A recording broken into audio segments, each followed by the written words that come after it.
Hello student, एक बार फिर से आपका स्वागत है आपके अपने जो स्मार्ट स्टडी क्लासेस में। हाँ, तो हमारी इंग्लिश ग्रामर क्लास चल रही थी और जिसमें चल रहा था आपका सिंटैक्स। क्या चल रहा था? सिंटैक्स। सिंटैक्स का ये लास्ट ऑप्शन रह गया आपका। इसके बाद आपका सिंटैक्स पूरी तरह से समाप्त हो जाएगा। तो लास्ट ऑप्शन आपका सिंटैक्स ऑफ कंजक्शन। क्या है? Syntax of conjunction. तो ये आपका लास्ट पॉइंट है और इसके भी आपको 2 वीडियो प्रोवाइड की जाएंगी, जिसके बाद ये आपका कंप्लीट हो जाएगा। तो देखो, इसमें हम वही क्रम चलता है कि पहले हम रूल लिखाते हैं और दूसरी साइड में हम रूल पढ़ते हैं और उसके सेंटेंस को क्लियर करते हैं। यानी कि एक तरफ रूल होते हैं और एक तरफ उसके एग्जाम्पल होते हैं। यही एक सरल तरीका है जिसके माध्यम से आप सिंटैक्स को समझ सकते हैं और कोई इसका तरीका नहीं है, क्योंकि इसके रूल ही बहुत ज़्यादा होते हैं। यदि आपको इसका रूल याद नहीं होगा तो आप सिंटैक्स को बिल्कुल भी नहीं कर सकते हैं। एक ही तरीका है कब कर सकते हो, यदि सेंटेंस आपको वो रटा हुआ हो या याद हो, आपने पढ़ा हो सेंटेंस। यही एक तरीका है जिसके माध्यम से सिंटैक्स को समझा जा सकता है। तो आपका ये लास्ट पॉइंट रह गया है और इसके बाद आपके सिंटैक्स पूरी तरह समाप्त हो जाएंगे। टोटल आपके 11 पॉइंट थे, जिसमें हमने आपको 1 बाय 1 करके आपको सारे कंप्लीट करा दिए हैं। और जितने भी रूल हुए हैं आपको सभी रूल याद रखने हैं, क्योंकि एग्ज़ाम में किसी भी रूल का वाक्य आ सकता है और इसे आपको करेक्ट करना होगा। तो आप करेक्ट कब कर सकते हैं? जब आपको उसके रूल याद होंगे, ठीक है ना। तो आपको सारे रूल याद करने हैं ताकि आप उस क्वेश्चन को पूरी तरह से कर सको, ठीक है ना। तो ज़्यादा समय न वेस्ट करते हुए चलते हैं अपने टॉपिक की ओर। क्लास 12th इंग्लिश ग्रामर, यानी कि 12th क्लास की इंग्लिश ग्रामर की क्लास चल रही थी आपकी, और जिसमें चला आपका सिंटैक्स। क्या होता है इसका? वाक्य को शुद्ध करना। क्या होता है? वाक्य को शुद्ध करना, यानी कि वाक्य में कुछ गलतियां होती हैं और उसे सही करना सिंटैक्स कहलाता है। तो आपका लास्ट ऑप्शन है आपका, ये आपका लास्ट 11वां ऑप्शन है सिंटैक्स ऑफ कंजक्शन, यानी कि संयोजन जिसको बोलते हैं। कंजक्शन क्या होता है? जो 2 शब्दों या 2 वाक्यों को जिससे जोड़ा जाता है वो हमारा कंजक्शन कहलाता है। तो कंजक्शन हमने आपको बताया पहले। कंजक्शन आपके 2 प्रकार के होते हैं, कोऑर्डिनेटिंग कंजक्शन और सबऑर्डिनेटिंग कंजक्शन, ठीक है ना। तो दोनों को हमने आपको समझाया और उसके हमने शब्द भी आपको लिखवाए, जिससे कि आपकी समझ में ठीक प्रकार से आ सके। कोऑर्डिनेटर से हमारा क्या बनता है? कंपाउंड बनता है, और सबऑर्डिनेट से हमारा कॉम्प्लेक्स बनता है। तो हमको वो शब्द बहुत ही अच्छी तरह से याद रखने हैं। तो देखिए, इसका पहला ही रूल है। तो हमने देखो इसमें 5 रूलों को डिस्कस किया है और इनका एक एक हमने एग्जाम्पल लिया है ताकि आपकी समझ में अच्छी तरह से आ सकें। तो पहले रूल पढ़ेंगे और फिर उसका हम एग्जाम्पल देखेंगे, जिससे कि पूरी तरह समझ में आ सके। तो देखिए, पहला रूल है आपका, जब एक साथ 2 वाक्य दिए हों, यानी कि एक साथ 2 वाक्य दिए हों, पहले वाक्य के शुरू में वैन, क्या दिया हो? वैन। देखो वैन दिया है, ठीक है। देखो, जब तक आप रूल नहीं समझोगे आपकी समझ में सिंटैक्स आ नहीं सकता है। इसलिए आपको पहले रूल को ठीक प्रकार समझना है, तभी आपकी समझ में वाक्य आएगा। दिया हो तो दूसरे वाक्य को देन से नहीं जोड़ते हैं, यानी कि दूसरे वाक्य को देन से नहीं जोड़ा जाता है, तथा कॉमा से जोड़ते हैं। किसे जोड़ते हैं? कॉमा से जोड़ते हैं।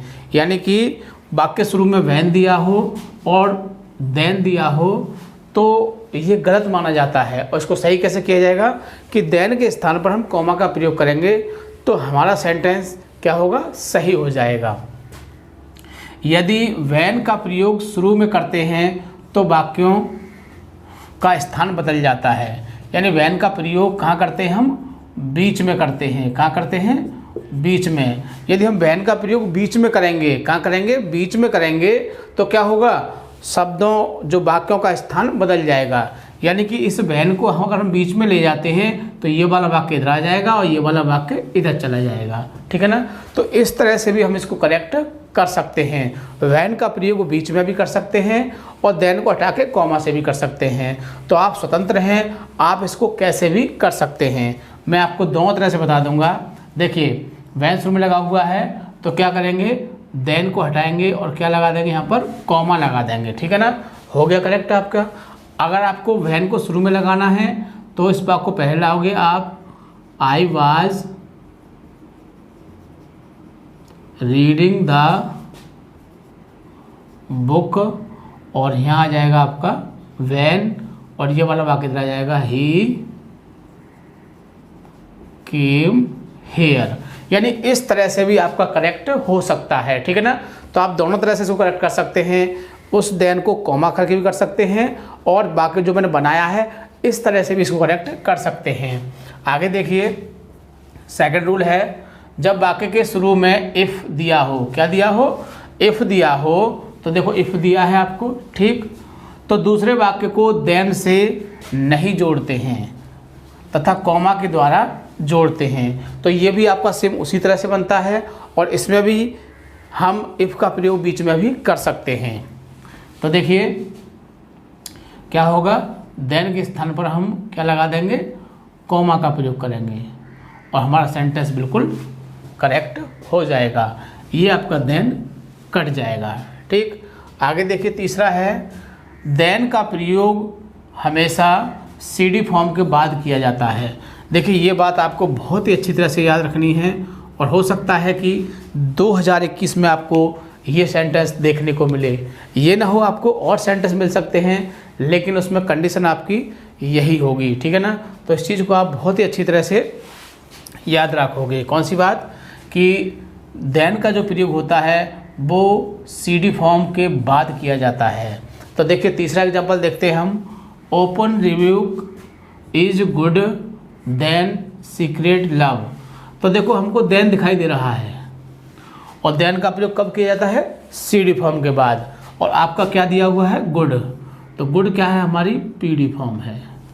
आपने पढ़ा होगा, हमने आपको डिग्री पढ़ाई थी कि गुड हमारी पीडी फॉर्म है। किस तरह से, जैसे ये होता है गुड, बेटर, बेस्ट, तो ये आपकी पीडी, ये सीडी, और ये एसडी, ठीक है ना। तो हमको क्या करना है, सीडी करना है। तो गुड की सीडी क्या होगी आपकी, बेटर। तो क्या हो जाएगा यहाँ पर आपका, बेटर हो जाएगा, open review is better than, और आपका सेंटेंस वो करेक्ट हो जाएगा, ठीक है ना। आगे देखिए नेक्स्ट रूल, जब पहले वाक्य के शुरू में दो या ऑल दो, दो या ऑल दो एक ही बात है, इसका मतलब होता है यद्यपि, क्या होता है, यद्यपि दिया हो तो दूसरे वाक्य को बट या यट से नहीं जोड़ते हैं। तो दूसरे वाक्य को बट या यट से नहीं जोड़ते हैं, कॉमा से जोड़ते हैं, या फिर उसके बीच में हम किसका प्रयोग करेंगे, दो या ऑल दो का प्रयोग कर सकते हैं। तो देखिए दो, ही वर्क हार्ड, बट दिया हुआ है, बट को काटेंगे, क्या कर देंगे, कॉमा लगा देंगे, नहीं तो क्या करेंगे, तो हम बीच में दो का प्रयोग भी कर सकते हैं, जैसे ही वर्क हार्ड दो ही फेल्ड, ठीक। तो इस तरह से भी हम कर सकते हैं, दो का प्रयोग हम बीच में भी कर सकते हैं। जब बीच में होगा तो ना कॉमा लगेगा ना कुछ भी नहीं लगेगा आपका, ठीक है ना। आगे देखिए, लास्ट पांचवा रूल है, बहुत इम्पोर्टेंट है, हो सकता है कि इसका भी एक सेंटेंस आपको मिल सकता है। तो मेरा कहने का मतलब ये नहीं है कि मैं जो जो कह रहा हूँ वो सब आ जाएंगे, सब तो नहीं आ सकते हैं, लेकिन कुछ तो आपको ज़रूर मिलेंगे। लेकिन जितने मैंने रूल लिखाए हैं उनसे आपका सेंटेंस बाहर नहीं जाएगा, ये मेरी गारंटी है। इन्हीं में से आपको सेंटेंस आपको मिलेंगे। यदि आपको रूल याद होते हैं तो आप बहुत ही आसानी से उनको करेक्ट कर सकते हैं। तो आगे देखिए, अनटिल या अनलेस का प्रयोग वाक्य को नेगेटिव करने के लिए किया जाता है। यदि हम वाक्य में अनटिल लगाते हैं या फिर अनलेस लगाते हैं तो वो वाक्य हमारा नेगेटिव है। इनके साथ नॉट का प्रयोग नहीं किया जाता है, तो इनके साथ हम नॉट नहीं लगाते हैं। टिल का प्रयोग पॉजिटिव वाक्य में किया जाता है और इसके साथ नॉट का प्रयोग किया जाता है। तो देखिए बात समझ में आई, यानी कि अब अनटिल या अनलेस का प्रयोग करेंगे तो हम नॉट का प्रयोग नहीं करेंगे, और हम टिल का प्रयोग करेंगे तो नॉट का प्रयोग करेंगे, ठीक है ना। डेट क्लियर है बात कि अनटिल या अनलेस जो होते हैं वो स्वतः ही नेगेटिव होते हैं। तो इस चीज़ को हम एग्जाम्पल से भी देख लेते हैं। Unless, you do not work hard you will not pass. तो देखिए, यदि तुम कठिन परिश्रम नहीं करोगे तो तुम पास नहीं होंगे, ठीक है ना। तो देखो, अनलेस लिया हुआ है और डू नॉट भी दिया हुआ है हमारा। हमने क्या बताया था कि अनटिल और अनलेस के साथ नॉट का प्रयोग नहीं करते हैं, तो इसमें नॉट नहीं हटेगा, पूरा डू नॉट ही हटेगा, क्योंकि डू नॉट जो होता है वो नॉट के साथ ही आता है।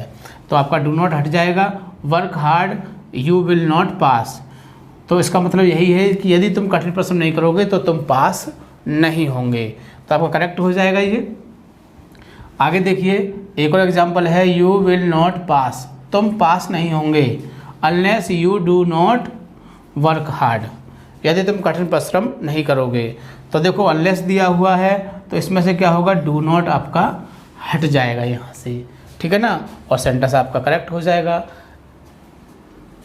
ठीक, और तरीका है कि तुमको अनलेस डू नॉट नहीं हटाना है तो क्या करोगे, आप यहाँ पर टिल लगा दीजिए, अनलेस को हटा दीजिए, तो भी आपका करेक्ट हो जाएगा। पता है ना, अनलेस हटा देंगे तो हम टिल लगा देंगे यहाँ पर, और नहीं तो यदि अनलेस को लिखना चाहते हैं तो यहाँ से डू नॉट को हटाना पड़ेगा। Date clear. तो इस तरह से आप किसी भी वाक्य को करेक्ट कर सकते हो यदि आपको उसका रूल पता होगा तो आपको रूल बहुत अच्छी तरह से याद करने हैं। जब तक आपको रूल याद नहीं होंगे आपकी समझ में सिंटैक्स नहीं आएगा, और सिंटैक्स समझ में नहीं आएगा तो बहुत ही लॉस हो जाएगा, क्योंकि सिंटैक्स जो है वो आपके फ्यूचर के लिए बहुत ही ज़्यादा वैल्यूएबल है। क्योंकि जो भी कंपटीशन होते हैं उसमें सिंटैक्स ही आता है, और सिंटैक्स स्टूडेंट अक्सर का छोड़ देते हैं, बोलते हैं 2 नंबर का आता है, क्या करेंगे, बहुत सारे रूल याद करने पड़ेंगे, छोड़ो इसको। लेकिन आप उसे इस समय छोड़ देते हैं, लेकिन जब आप किसी कंपटीशन में बैठोगे तो उसमें आपका सिंटैक्स ही आता है, वोकैबुलरी आती है, तो आप और उन चीज़ों को छोड़ देते हैं तो क्या होगा, लॉस तो होना ही है। कंपटीशन में बीट नहीं कर सकते हो यदि आप सिंटैक्स और वोकैबुलरी को ठीक प्रकार से नहीं पढ़ोगे। इसलिए आपको सिंटैक्स तो आपका अब समाप्त हो जाएगा, लेकिन वोकैबुलरी जो चल रहा है आपको उसकी एक भी वीडियो मिस नहीं करनी है, उसकी वीडियो को आपको बार बार देखना है ताकि आपका फ्यूचर ब्राइट हो सके। ठीक है, थैंक यू, जय हिंद, जय भारत।